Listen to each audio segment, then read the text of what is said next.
राम राम श्री राम राम भर अग्रज राम राम श्री राम राम रण कर कस राम राम श्री राम राम शरणं भव राम राम। गुरुर्ब्रह्मा गुरुर्विष्णु गुरुर्देव महेश्वराय गुरु साक्षात् परब्रह्म तस्मै श्री गुरुवे नमः। निर्गुण निर्विकार निरंजन नित्य निवासी निर्गुण निर्विकार निरंजन नित्य निवासी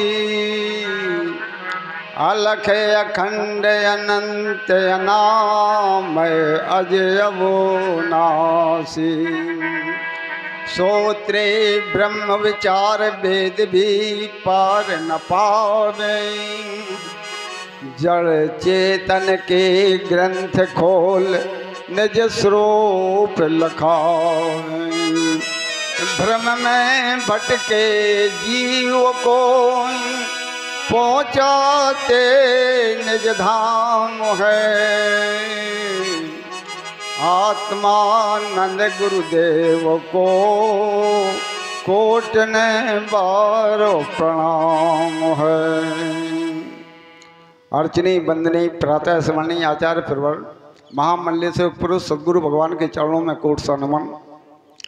हमारे महोबा धाम से पधारे हुए आदरणीय ज्ञान वृद्ध उम्र वृद्ध और सभी हमारे भागवताचार्य स्वामी जगदेवानंद जी महाराज, हमारे मूसा नगर से पधारे हुए आदरणीय स्वामी देवानंद जी महाराज भागवताचार्य, बांदा से पधारे हुए हमारे स्वामी विचारानंद जी, स्वामी भूमानंद जी महाराज, हमारे रामानंद जी महाराज, मंचा सिंह, सभी संतों के चरणों में मेरा कोटसा प्रणाम।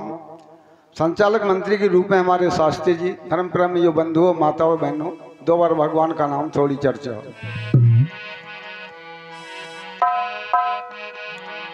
सीताराम सीताराम सीताराम सीताराम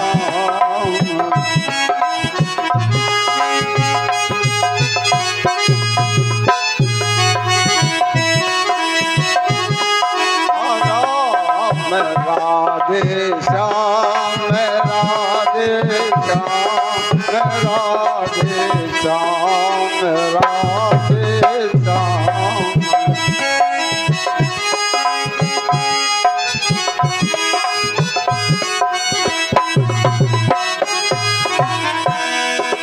राजा राम राजा राम राजा राम राजा राम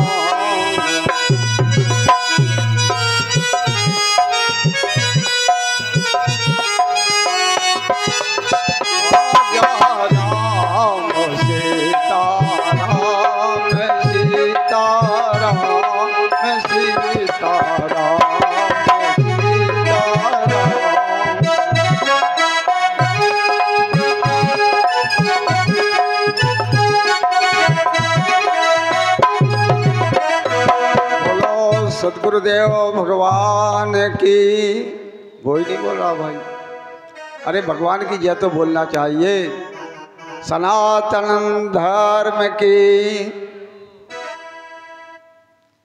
अभी आप पूर्व वक्ताओं के द्वारा ब्रह्म जीव की बात सुन रहे थे।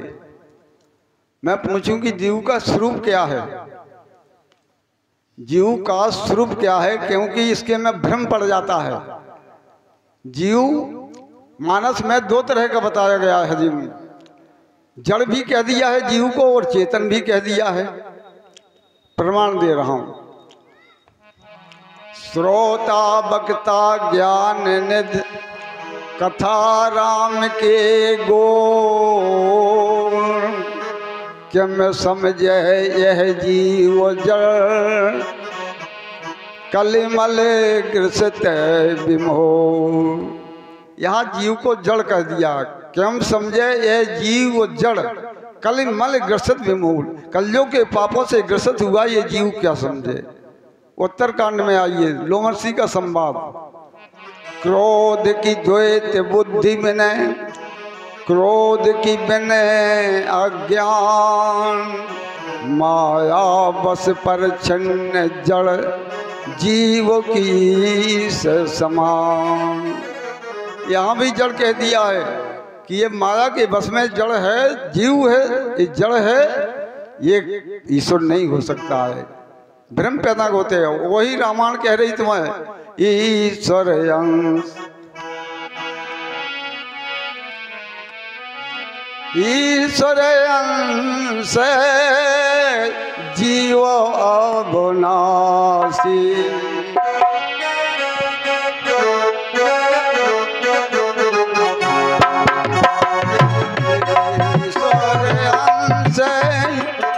जीव अविनाशी, ईश्वर अंश चेतन अमल सहज सुख राशि। चेतन ईश्वर अंश जीव अविनाशी, चेतन अमल सहज सुख रास। जो ब्रह्म के लक्षण हैं उसे ही बताए गए हैं। कैसा है? ईश्वर अंश जीव अविनाशी है। परमात्मा क्या है? वो भी अविनाशी है, चेतन है और सहज सुख राधि।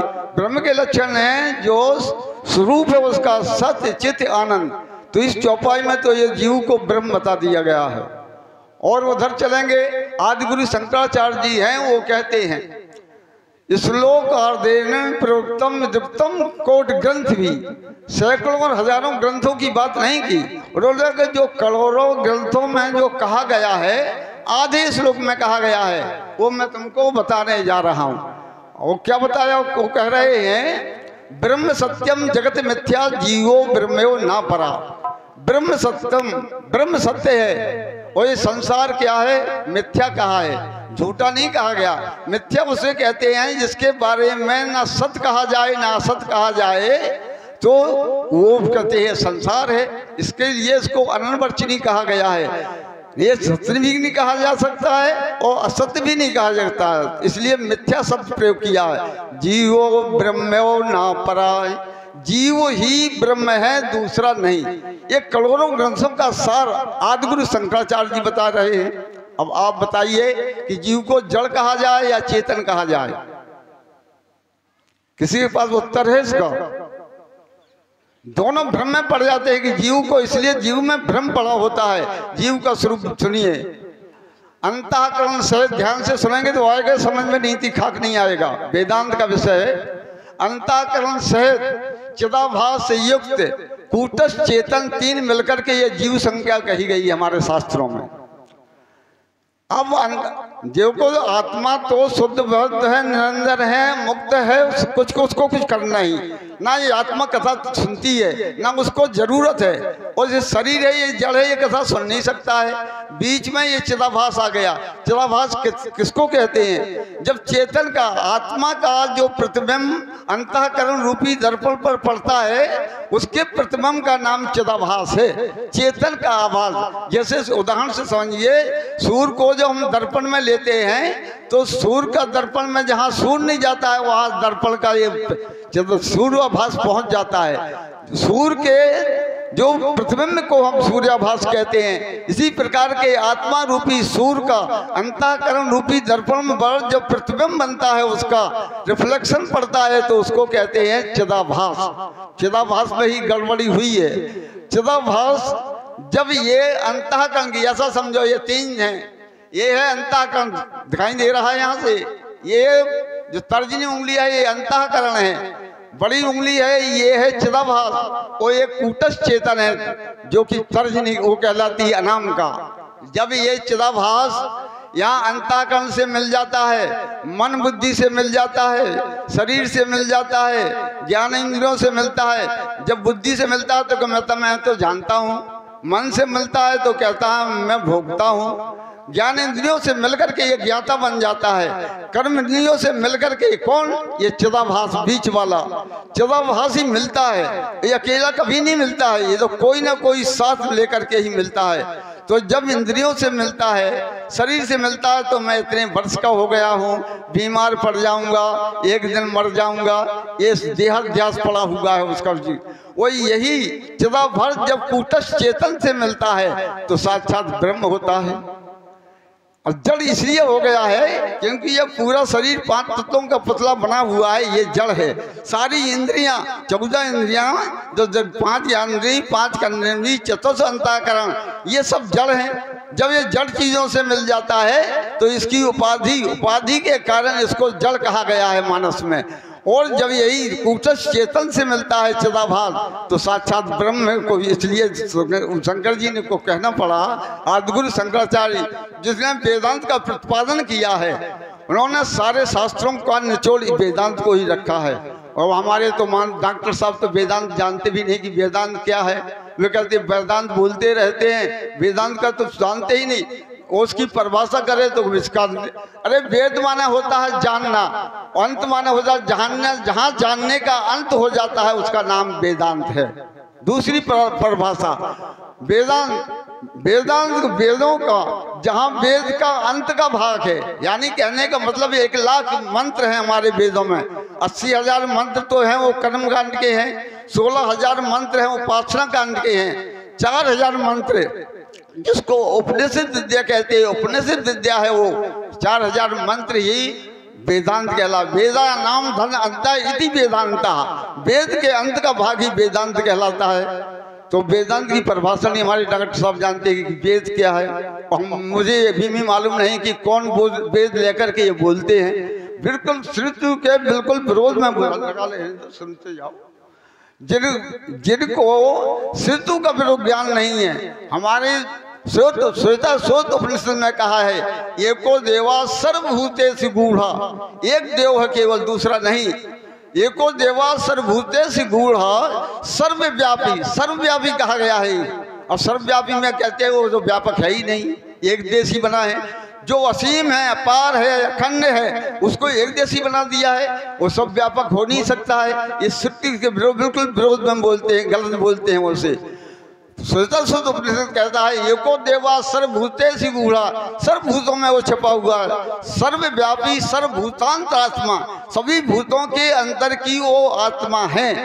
वही है जिसको कहते हैं कि आत्मा अलग है और ब्रह्म अलग है। ये हमारा मन सब काट रहा है। सर्वभूतांत आत्मा और साक्षी चेतो केवलो निर्गुणस्य, वो सबकी आत्मा है, सबका साक्षी है, निर्गुण है, वो केवल एक ही है वो, जिसको कहते हैं। दूसरा के ये कठोर उपनिषद बोलता है, कठोर उपनिषद कहता है, बदंतु शास्त्रान इदंतु देवान कुर्वन्तु कर्मान भजन्तु देवता आत्मेक बोधन। कितना ही शास्त्रों का अध्ययन कर लो, कितने भी सब जितने कर्म हैं, दान पुण्य तीर्थ लगा करके गंगा स्नान करो, कुछ भी कर लीजिए, माला चला लीजिए, मैं उसकी निंदा नहीं कर रहा हूँ, इससे बोध तो नहीं होगा। आगे कहते हैं, वदन्तु शास्त्रान इदन्तु देवान कुर्वन्तु कर्मान वदन्तु देवता आत्मेक बोधेन बिना न मुक्ति न सिद्धते ब्रह्म सतांतरेपि। और आत्मा और परमात्मा के एक के बोध के बिना ब्रह्मा की 100 वर्ष आयु बीत जा, लेकिन मोक्ष नहीं हो सकता है। हमारे शास्त्रों में हर चीज यहाँ जब उपदेश करता है, उन्होंने तो कहता कि मन वो जाना जाता है, उससे ब्रह्म से बात करते हैं, वो सुना जाता है, कुछ होता नहीं। अनुभव का विषय है क्या है? मैं कहता हूँ किसी के पेट में दर्द हो रहा है, वो सुनाई देता है, दर्द सुनाई देता है, किसी को दिखाई देता है, छूने में आता है, लेकिन दर्द है। परमात्मा है वो मन बुद्धि का विषय नहीं है, ये मन बुद्धि चित्त है, ये सब जड़ है। जड़ उसे कहते हैं जिसका जो अपने को ना जाने ना दूसरे को जाने, वो जड़ है। चेतन कौन है? जो अपने को जाने दूसरे को जाना जाता है। साधक यहीं पर गड़बड़ी करता है। ब्रह्म कोई जानने का विषय नहीं है। ब्रह्म यदि जानने में आ जाए तो ब्रह्म जानने में जो आएगा, जानने वाला ज्ञाता हो जाएगा। बात आ रही समझ में? ज्ञाता ज्ञान गए, ये हमारी वेदांत की तृप्ति होती है। ध्याता ध्यान ध्येय, तो ये कहते हैं जब ज्ञाता हम बन जाएंगे, मन बन जाएगा ज्ञाता। ब्रह्म क्या बन जाएगा जब उसके विषय में उसको जानेंगे, वो ज्ञेय बन जाएगा। वो ज्ञेय नहीं है किसी का, ब्रह्म किसी का ज्ञेय नहीं है, बल्कि उसी के द्वारा सब कुछ जाना जाता है। वो कहा गया है, हमारी श्रुति कहती है, येन इदं सर्वम भिजान्यात् तेन किम भिजानीयात्। जिसके द्वारा सब कुछ जाना जाता है उसको किसके द्वारा जानोगे? फिर क्या से? और मन ज्ञान, हम जानना क्या चाहते हैं? मन बुद्धि के द्वारा उस ब्रह्म को जानना चाहते हैं। वो मन बुद्धि का विषय नहीं है, बल्कि वो मन बुद्धि को जानता है। मन को जान रहा है कि मैं, हमारा मन दुखी है, सुखी है, क्या हानि है, क्या लाभ है, सबका जानने वाला है। बिना उसके जाने कुछ होता ही नहीं। प्रज्ञानम ब्रह्म, जो ऋग्वेद में कहा गया है, प्रज्ञानम ब्रह्म। प्रज्ञानम ब्रह्म का मतलब है वो ज्ञान स्वरूप है। किसी का ज्ञान ज्ञेय नहीं हो सकता है, न किसी से जाना जाता है, बल्कि उसी के द्वारा सब जाना जाता है। वो मन को जान रहा है, तुम्हारी बुद्धि को जान रहा है, हाथ सारी इंद्रियों आंखों को जान रहा है। हम तो भ्रम के कारण सोचते हैं कि हमारी आंख देखती है, आंख नहीं देखती है। बिना उस चेतन शक्ति की आंख देखने की सामर्थ्य नहीं है। अगर आंख देखती तो मुर्दा की आंख भी तो देखती। गहरी नींद में आंख खोल करके लेट जाते, कोई दिखाई देता है कुछ गहरी नींद में? अरे जब वो चेतन का संपर्क होता है, कुछ होता नहीं, ये सब जड़ चीज है। चेतनता की शक्ति के कारण ही सारी क्रिया इस शरीर की होती हैं। उदाहरण से, बिजली है तो ये माइक बोल रहा है, बिजली है तो ये बल्ब जल रहा है, बिजली से पंखा घूमता है, हीटर गर्म होता है। बिजली गई, सभी यंत्र हैं, उपकरण हैं, ये जड़ हैं। ये क्या बोल सकते हैं माइक वगैरह? क्या लट्टू प्रकाश दे सकता है? नहीं दे सकता है। शक्ति वहीं से मिलती है। ठीक इसी प्रकार से ये शरीर रूपी, जो इंद्रिय रूपी जितने भी हमारे यंत्र हैं शरीर के अंतर, सब उसी की शक्ति से चल रहा है। मैं बोल रहा हूँ, उसी की शक्ति से बोल रहा हूँ। आप देख रहे हैं, सुन रहे हैं, उसी की शक्ति से ही सुन रहे हैं। इसीलिए वो सबको जानने वाला है, उसको किसी के जानने में नहीं आता है। ये हमारे शास्त्रों का प्रमाण है। कई प्रमाण में दे दूं। गीता में भगवान कहते हैं, समम सर्वेषु भूतेषु तिष्ठन्तं परमेश्वरम।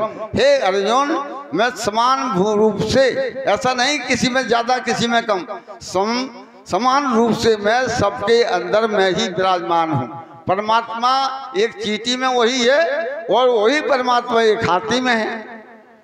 ऐसा नहीं चींटी का परमात्मा छोटा हो, हाथी का परमात्मा बड़ा हो, अमीर का परमात्मा बड़ा, गरीब का परमात्मा छोटा, ब्राह्मण का परमात्मा बड़ा, हरिजन का परमात्मा, ऐसा नहीं। समम सर्वेषु भूतेषु, जितनी 84 लाख योनियां में समान रूप से सब में मैं बैठा हूँ। अब आप कहेंगे वो बिजली की तरह है, जैसे बिजली सबको प्रकाश एक सी शक्ति दे रही है। लेकिन आप एक प्रश्न कर देंगे, अरे जो बल्ब छोटा होता है 0 पावर का, उसका तो बहुत कम प्रकाश होता है, 100 वाल्ट का ज़्यादा होता है, 1000 वाल्ट का और ज़्यादा हो। ये उसका बिजली का दोष नहीं है। बिजली उसमें पावर कितना है उस लेने वाले में। जो जिसको 0 पावर का बल्ब होगा उसमें कोई शक्ति नहीं है, थोड़ा ज़्यादा करेगा, 100 वाल्ट का बल्ब और ज़्यादा करेगा, 1000 वाल्ट का मरकरी का और ज़्यादा करेगा। तो ये तो उनकी शक्ति के अनुसार है। तो परमात्मा समम सर्वेषु भूतेषु तिष्ठन्तं परमेश्वरम, सभी में विराजमान हूँ। विनश्यतम अविनश्यतम या पश्यति स पश्यति। जो इस शरीर में दोनों चीज़ें हैं, एक तो नासी है और एक अविनाशी है। नासी क्या है? ये शरीर नासी है, सारी इंद्रियों के शरीर, ये स्थूल शरीर जो 5 तत्वों का बना हुआ है, ये तो यहीं पर पड़ा रह जाता है।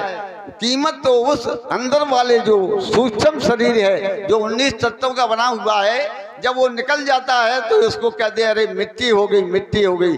भाई हो, बेटा हो, पत्नी हो, फिर 1 घंटा कोई नहीं रखता है, ले जाओ इसको जलाओ, जल्दी से करो, अंधेरा हो रहा है। इसकी कोई कदर है क्या?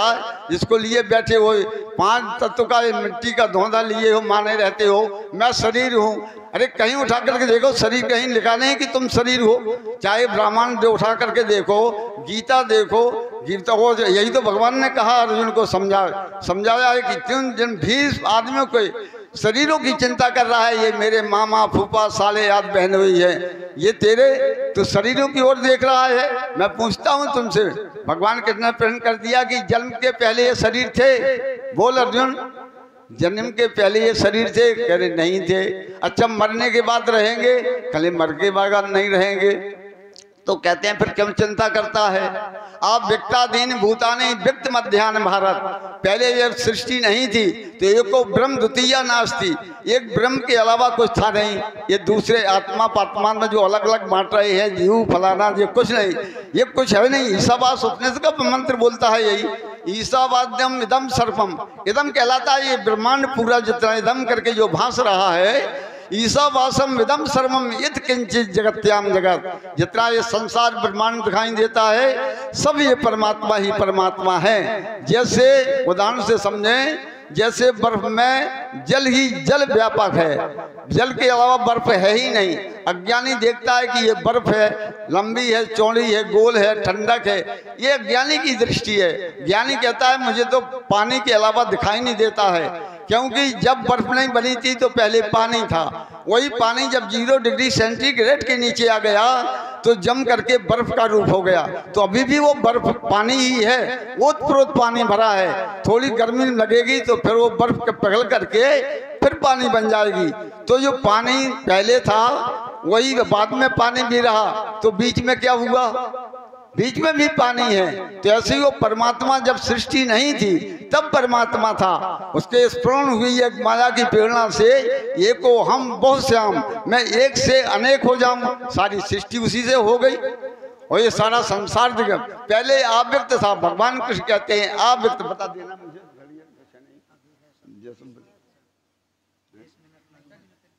बोल देना थोड़ी सारा कर दे। क्या बोल रहा था भाई? बोलो, किसी को याद है? तुमको नहीं बोलना डॉक्टर साहब, नीचे वाले बोले। क्या बोल रहा था? भूल गया, सही भूल गया। तो साहब फट्टा साहब सभा कथा हो रही क्या? अरे भाई भगवान ये कहते हैं जब सृष्टि नहीं थी एको ब्रह्म द्वितीया नास्ति, जब एक ब्रह्म के अलावा कुछ नहीं था तो फिर क्यों ये कहाँ से हो गया? जीव माया फलाना, ये दुनिया को बताते हैं कि माया ये अलग है, आत्मा ये परमात्मा अलग है, ये जीव अलग है फलाना। अरे उसके अलावा कुछ है ही नहीं है। आप व्यक्ताधीन भूतानि व्यक्त मध्यान भारत। आदि में जब सृष्टि नहीं थी तो आप व्यक्त रूप से थी और बीच में प्रकट हो गई है। भगवान की प्रेरणा के अनुसार एको हम बहुत श्याम, ये सारी सृष्टि होगी, व्यक्त हो गई।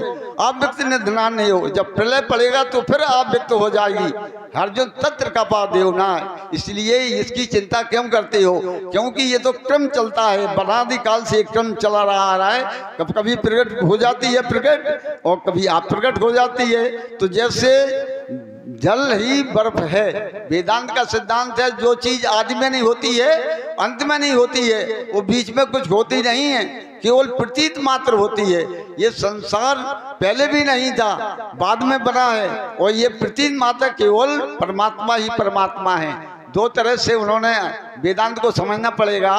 एक होता है अन्वय और दूसरा होता है व्यतिरेक। जब हम कहते हैं संसार नश्वर है, इसको छोड़ दो माया मोह के लिए, तो इसको क्या कहेंगे? ये व्यतिरेक भाव, व्यतिरेक की उपासना करते हैं। और जब कहते हैं सब परमात्मा ही परमात्मा है तो ये अन्वय कहलाता है। तो ईसावास उपनिषद से यही बोलता है, ईसावास्यम इदम सर्वम यत् किंचित जगत्याम जगत। जितना ये संसार ब्रह्मांड दिखाई देता है सब परमात्मा के अलावा और कुछ नहीं है। इसलिए तेन तिक्तेन भुंजी था माँ गृधा कश्चित धनम। जो तुमको मिला है धन दौलत मकान जो भी मिला है तुमको, उसको त्याग पूर्वक भोगिए। और हम क्या करते हैं? गलत हम ये कर देते हैं कि अपना मान लेते हैं, ये मेरा है, पत्नी मेरी, बेटा मेरा, मकान मेरा, धन दौलत मेरा। तो ये मेरा तेरा क्या है? भगवान राम यही समझाते हैं, मैं अरु मोर तोड़ते माया। ये मेरा है, ये तेरा है, यही तो माया है और क्या है? सब परमात्मा का परमात्मा का है। जब इस संसार में आए तो इस माँ के गर्भ से एक बनियान वो चड्डी तक नहीं था इस शरीर में, नग्न होकर के माँ के गर्भ से निकले। परमात्मा ने ही यहाँ पर तुमको दिया, शरीर अकेला नहीं दिया। तन दिया धन दे दिया मात पिता सुतनार, सब मिला यहीं पर। शरीर को उपयोग करने के लिए तुमको धन दिया है, मकान दिया है, स्त्री पुत्र भाई बंधु सब दे दिया। तन दिया धन दे दिया मात पिता सुतनार। आत्मानंद तेरे लिए पर तेरे नहीं गंवार। हे मूर्ख, तू अपना मान बैठा, ये तेरे नहीं है, तेरे लिए तो है, इनका उपयोग तो कर सकते हैं। इसलिए श्लोक बोलता है तेन तिक्तेन मुंजी था, धन मिला है उसका त्याग पूर्वक भोगिए। हम त्याग पूर्वक नहीं होते हैं, मोह ममता के कारण, आसक्ति के कारण अपना मान लेते हैं। भगवान कहते हैं मानते रहो। कब तक मानोगे? ये दुनिया वाले जैसे नग्न होकर के तुम आए संसार में, उसी प्रकार के जब जाने लगोगे तो कितना धन लेकर के जाओगे? 1-2 कोठी बंगले लेकर के जाओगे, साथी कोई मिलेगा? नहीं मिलेगा। मैं कहता हूँ साथी तो कोई नहीं मिलेगा, कितना ही प्यारा हो, चाहे स्त्री हो, चाहे पुत्र हो, चाहे भाई हो, कोई कितना भी प्यारा हो वंशम में, अंतों तो तजेगे प्राणी तू न तजे अभी से। तो ये सबको त्याग देंगे, तुझे कुछ नहीं, लेकिन तू नहीं त्यागता है। इसलिए हम माया मोह के चक्कर में फंस हुए। कहते हैं ये संसार है, ये किसी का साथ देने वाला नहीं है, ये तो सब केवल माया का चक्कर है, प्रारब्ध का संयोग है, और धीरे धीरे छूटता जा रहा है। इसलिए कहा है मरने पर सब छोड़ते नहीं, ये गलत लिख दिया है। जब नहीं छोड़ाया जाता है, कोई नहीं छोड़ता है खुशी से, लेकिन लिख दिया तो हुआ मरने पर सब छोड़ते जीते जी तू छोड़।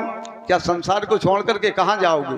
संसार को नहीं छोड़ना है, संसार दुख नहीं देता है, संसार में तो हम लोग भी रहते हैं। संसार का बसना बुरा नहीं है, संसार का फंसना बुरा है। फंसना क्या है? मेरा तेरा मान लेना, ये फंसना है। हम लोग भी सब रहते हैं, संत लोग कहाँ जाएंगे? हरिद्वार जाएंगे, वहाँ संसार है, बद्रीनाथ चले जाएंगे, वहाँ संसार है। संसार का रहना बुरा नहीं है, ध्यान से सुने। जो फंस गए हैं मेरा मेरा करके, ये मेरा मेरा जो कर रहा है हो, मेरा तेरा नहीं फंसा दिया है ना। मम, ये मेरा नहीं है, बस छुट्टी है। और मम, नम और मम, ये 2 शब्द हैं। ना मम मेरे नहीं है, और मम फंस गए। भगवान का जो मान करके चलते हैं, इसका उपयोग करता है। मोह और आसक्ति नहीं होती है। जब मोह हो जाता है तो उसी से दुख होता है। ये संसार दुख देता है, नहीं तुम सच्चिदानंद परमात्मा हो। ब्रह्म के बात चल रही थी, ब्रह्म के लक्षण भी नहीं पता है कि ब्रह्म के लक्षण क्या होता है। किसी चीज को वस्तु और का प्रमाण होता है, उसके प्रमाण से ही वस्तु की जानकारी होती है। लक्षण और प्रमाण वस्तु सिद्धा, ये सिद्धांत कहते हैं। वस्तु को जानना होता है, उसके लिए लक्षण होना चाहिए और उसका प्रमाण देना चाहिए। ब्रह्म के कोई लक्षण नहीं है। उसके जो 2 तरह के लक्षण होते हैं, एक स्वरूप लक्षण होता है, एक होता है तटस्थ लक्षण। कुछ गहराई है, सब लोगों को तो नहीं आएगा इस विषय, लेकिन मैं जानबूझ करके बोल रहा हूँ। आज बोल करके इनके संस्कार डाल रहा हूँ। यदि हम कभी ये सुनाएंगे नहीं तो क्या गृहस्थ सुनाएंगे? साधु नहीं सुनाएंगे इस विषय को, वेदांत को, तो क्या गृहस्थ सुनाएंगे? आज सुनोगे, जब सुनेंगे तब उसका मनन करेंगे, और जब मनन करेंगे फिर इसके बाद जीवन में उतारेंगे। सुनना, मनन करना और निधिध्यासन अपने जीवन में उतारा। जब सुनने को भी नहीं मिलेगा तो मनन किसका करें? तो पहली सीढ़ी है ये, वेदांत का श्रवण करो, और श्रवण करके मनन करो, और मनन करके उसका जीवन में उतारो, लाभ होगा। यहाँ तो जाने कितने दिनों से संत सम्मेलन चल रहा है, और हमारे स्वामी अजड़न जी कह रहे थे ना तो इनकी गोश्त छूट रहा है, ना शराब छूट रही है, ना कुछ। मैं कहता हूँ सबकी नहीं छूटेगी, पूरा गांव नहीं सुधरेगा। इस गांव में सम्मेलन में, हर सम्मेलन में यदि एक आदमी ठीक हो जाए, गोश्त शराब मांस बंदरा छोड़ करके भगवान का भजन करने लगे, तो कल्याण है उसका, सफल हो गया तुम्हारा सम्मेलन। पूरा गांव तो कोई नहीं सकता है। भगवान राम ने त्रेता में आकर के जब इतना बड़ा राम निकल कर पूरी 1.25 लाख मनाती, इतना परिवार था, सबका संहार कर दिया। केवल विभीषण अकेला बचा, शत्रु सब राक्षस नष्ट कर दिए। और द्वापर में इतने बढ़ गए कि भगवान को 12 कला की जगह 16 कला का अवतार लेना पड़ा। 18 अठोनी सेना सबका वध कराना पड़ा, द्वापर में इतना बढ़ गया। तो जिसका बीज होता है वो कभी नष्ट होता नहीं है। और धर्म क्या है? धर्म है भगवान का सीना, तो अधर्म उसकी पेट है, किसी का नाश नहीं। अगर धर्म ना हो तो धर्म को किसको कहेंगे? अरे एक दूसरे की उपेक्षा, ये संसार है द्वंदात्मक संसार है। जहाँ सुख है वहीं दुख बैठा हुआ है, जहाँ लाभ है वहीं पर हानि बैठी हुई है, जहाँ पर जन्म है वहीं पर तो मृत्यु बैठी हुई है। तुम एक चीज को स्वीकार करते हो, सुख हमारे पास आ जाए, वो दुख कहाँ जाए? पड़ोसी के पास चला जाए। हमारा हमको लाभ हो जाए, बच्चे का हमारी लैटरी खुल जावे और भैंस पर बगल वाले की मर जावे। अरे ये होगा नहीं। जो प्रारब्ध बना है उसके अनुसार, और प्रारब्ध तो सबको भोगना ही पड़ता है। और हमारा तो बोया हुआ बीज है, जो हम बोते हैं भगवान की ताकत नहीं है कि वो उल्टा कर दे। हमने गेहूं बोया है, जिस खेत में मटर नहीं हो सकता है, उसमें जो हमने कर्म किए हैं उसी कर्मों के अनुसार जो संचित कर्म है वो प्रारब्ध रूप में हमको भोगने को मिलता है। और जो अब कर रहे हो आगे जन्म में मिलेगा। यदि अपने को जान जाओगे कि मैं सच्चिदानंद ब्रह्म हूँ, तो जन्म मरण का चक्र ही छूट जाएगा, मुक्ति हो जाएगी। जो बार बार जन्मते हो, बार बार मरते हो, पुनर्नम जननम पुनर्नम मरणम पुनर्नम जननी जठरे सैनम, बार बार जन्म होता है, अपने कर्मों को भोग करके मर करके चले जाते हो और जानते हो, पता नहीं है। चौपाई लिखी तुलसीदास जी ने, जन्मत मरत दुसय दुख होई। जन्मने और मरने में दुसय का मतलब है जो सहा ना जाए। लेकिन गर्भ में किससे प्रार्थना करोगे? उस परमात्मा को, वहां तो कोई होगा नहीं। परमात्मा से जीव प्रार्थना करता है, प्रभु निकालो, मैं भजन करूंगा।